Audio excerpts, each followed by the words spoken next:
দূরের লোক দূরে আসবেন না, অথবা দালাল দূরে আসবেন না। ওরা ওরা কি করবে, আপনাকে শুধু এনে দেওয়ার পরে ওরা কি করবে, আপনাকে চাকরি দেবে না, ঠিক আছে।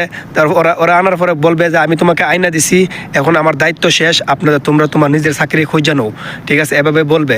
তো আমি আপনাদেরকে একটা সাজেস্টই করব, আপনারা কি করবেন, আপনারা নিজের লোক দূরে আসবেন, নিজের আপনজন অথবা মামা থাকলে অথবা আত্মীয় স্বজন থাকলে আপনার নিজের লোক দূরে আসবেন। কারণ আপনাকে যখন আপনার নিজের লোক যখন আপনাকে একটা বিষয় দিবে, তখন ও ভেবে চিনতে দিবে, কারণ আমি কি আমার নিজের লোকটা আইন নাকি আমি চাকরি দিতে পারবো কি দিতে পারবো না। আর কিন্তু দালাল থেকে যখন আপনি বিষয় নেবেন, তখন ও ভেবে চিনতে বিষয়টা দেবেন না।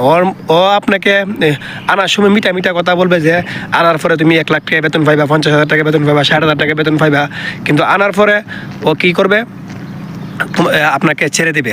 তো আপনি নতুন অবস্থায় কোথায় চাকরি পাবেন, কোথায় যাবেন, কোথায় কি করবেন, মানে কোনো কিছু